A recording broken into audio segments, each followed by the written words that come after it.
Hello everyone, সবাইকে স্বাগত জানাচ্ছি আমাদের আরও একটি নতুন ক্লাসে। আজকের এই ক্লাসে আমরা বি-ভার্ব নিয়ে আলোচনা করব, ঠিক আছে? তো মূলত আমরা জানি বি-ভার্ব হচ্ছে 8টি আছে, তো আমরা আজকে জাস্ট 5টি বি-ভার্ব শিখব, ঠিক আছে? বি-ভার্ব 8টি হচ্ছে am is are, was were, be, been, being. তো আমরা মূলত শিখব M is are, was war. আমরা জানি প্রেজেন্ট ফর্মে আমাদের এম ইস আর ব্যবহার হয় আর পাস্ট ফর্মে আমাদের ওয়াস ওয়ার ব্যবহার হয়। সো এই বিভাগগুলো বেশ কয়েকটা জায়গায় ব্যবহৃত হতে পারে, যেমন প্রফেশন, কন্ডিশন, লোকেশন, ঠিক আছে? আবার এরা রিলেশনের মধ্যেও ব্যবহৃত হয়। তো কীভাবে হয় আমি একটু জাস্ট দেখাই। প্রফেশন মিনস পেশা, যে কোনো পেশা হোক। সো প্রফেশন হচ্ছে যেমন আমি একজন ডাক্তার, এটা আমার পেশা, আই এম এ ডক্টর। আমি একজন শিক্ষক, এটা আমার একটা পেশা, I am a teacher. I am a student, আমি job holder, I am a rickshaw puller, I am a driver. Okay, so এটা হচ্ছে প্রফেশনে অ্যামিসার ব্যবহার হয়। কীভাবে হয় পুরোটাই আমি একটু পরেই বিস্তারিত বলে দিচ্ছি। কন্ডিশন হচ্ছে এগুলোকে কিন্তু অ্যাডজেক্টিভ বলে, কন্ডিশনগুলোকে অ্যাডজেক্টিভ বলে। যেমন I am fine, I am well, আমি ভালো আছি, আমার অবস্থা প্রকাশ করছে। I am good, I am in tension, আমি চিন্তায় আছি, ঠিক আছে? সো এগুলো হচ্ছে কন্ডিশন। তারপর হয় লোকেশন। লোকেশন মিনস আমি সাভারে আছি, আই এম অ্যাট সাভার। আমি মোহাম্মদপুরে আছি, আই এম অ্যাট মোহাম্মদপুর। আমি অফিসে আছি, আই এম অ্যাট অফিস। আমি স্কুলে আছি, আই এম অ্যাট স্কুল।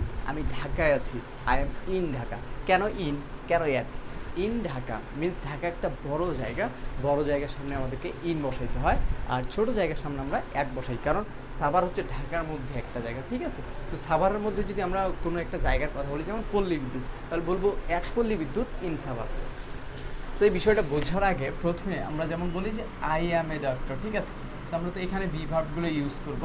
যেমন এখানে আমি প্রেজেন্ট ফর্মের বিভার্বগুলো যদি ইউজ করি, অ্যাম ইস আর, ওকে, যে কোনো একটা নিতে হবে, কার সঙ্গে? সাবজেক্টের সঙ্গে, ঠিক আছে? এখন আমাদেরকে সাবজেক্টটা আসলে বুঝতে হবে যে সাবজেক্ট কী জিনিস, রাইট? সো একটা বাক্যে যখন কাউকে উদ্দেশ্য করে কোনো কিছু বলা হয়, ঠিক আছে, তাকে বলা হয় সাবজেক্ট। অর্থাৎ একটা বাক্যে যাকে নিয়ে কিছু বলা হয় তাকে বলে সাবজেক্ট, অথবা একটা বাক্যে যে ব্যক্তি কাজ করে তাকে বলা হয় সাবজেক্ট। সো এইখানে যদি বলি যে আমি একজন ডাক্তার, তাহলে কাকে বলা হচ্ছে ডাক্তার? আমাকে। সো আমি হচ্ছি সাবজেক্ট, ঠিক আছে? এখন আমি যদি বলি যে আমি কথা বলতেছি, কে কথা বলতেছি, কে কাজ করছে?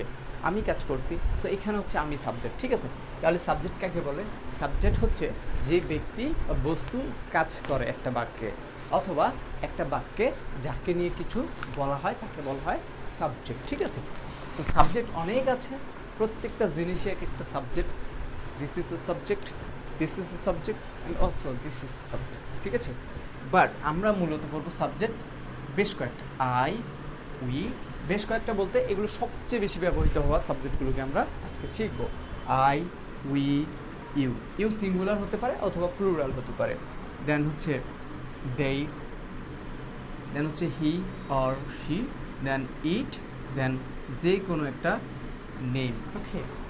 আরও আছে এভরিওয়ান, এভরিবডি, সামওয়ান, সামবডি, এগুলো থার্ড পারসন সিঙ্গুলার নাম্বারের মধ্যে পড়ে। সো আমরা এই কয়েকটা সাবজেক্ট দিয়ে দেখবো।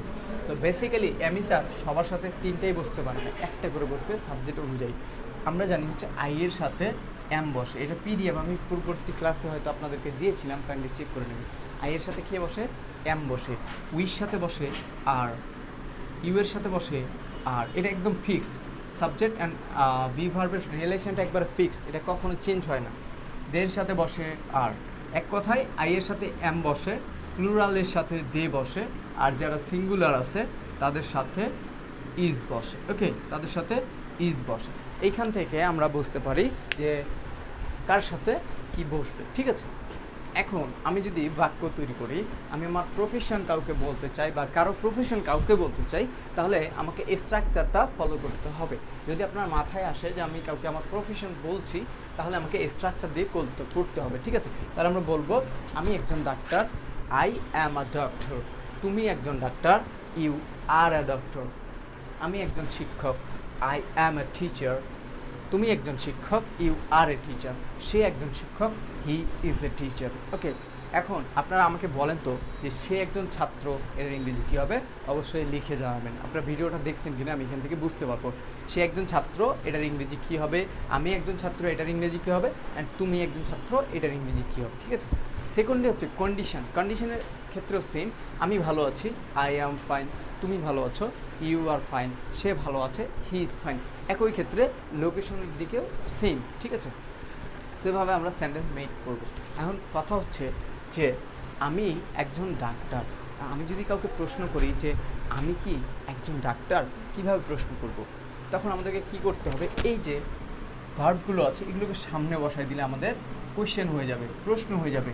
এখানে আমরা যদি বসায় দিই, অর্থাৎ এই এমটাকে আমরা এখানে সামনে নিয়ে আসবো, এই আরটাকে আমরা এখানে সামনে নিয়ে আসবো, ইসটাকে আমরা এখানে সামনে নিয়ে আসবো, ঠিক আছে?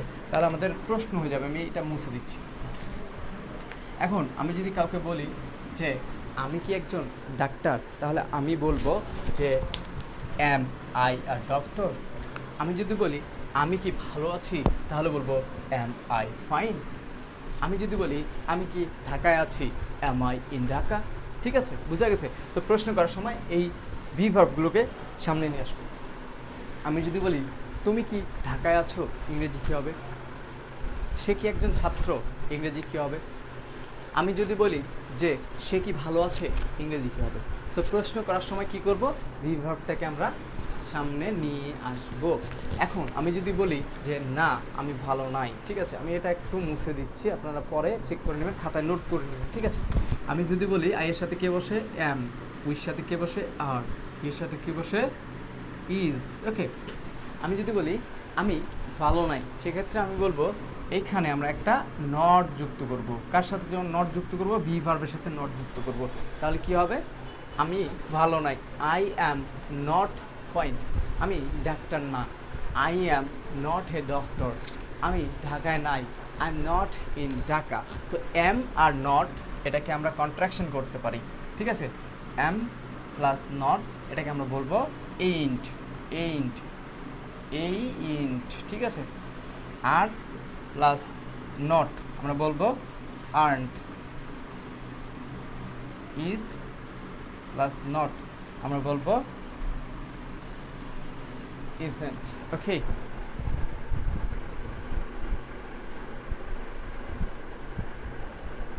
বুঝা গেছে? তো আমরা প্রশ্ন করার সময় এগুলোকে সামনে নিয়ে আসবো, নেগেটিভ করার সময় আমরা এগুলোর সাথে না যুক্ত করে দেবো। একইভাবে যদি বলি আমি কি ভালো নাই, প্রশ্ন হচ্ছে, নেগেটিভ হচ্ছে, তখন এই টোটালটাকে আমরা সামনে নিয়ে আসবো। এইন্ট আই ফাইন, এদেরকে টোটালটাকে সামনে নিয়ে আসবো। আমি কি ভালো নাই, এইন্ট আই ফাইন। আমি কি ঢাকায় নাই, এইন্ট আই ইন ঢাকা। তুমি কি ভালো নাই, আরন্ট ইউ ফাইন। সে কি ভালো নাই, ইজন্ট হি ফাইন। ঠিক আছে? সো এইভাবে আমরা 4 ধরনের বাক্য তৈরি করতে পারি। এখন প্র্যাকটিস সেশনে আমি যদি আপনাদেরকে কয়েকটা বাক্য দেখাই, তাহলে আশা করছি যে আপনারা বুঝতে পারবেন কোথায় কোথায় কোনটা ব্যবহার হবে, সেটা আমাদেরকে বুঝতে হবে। তো প্র্যাকটিস সেশনে আমি কিছু বাক্য যদি তৈরি করতে দিই, আপনারা পারেন কিনা একটু চেক করে নেবেন। আমি আপনাদেরকে দিয়ে দেবো যে কোথায় কোন বাক্যগুলো কীভাবে হয়। ঠিক আছে? Thank you everyone for watching this video. Thank you.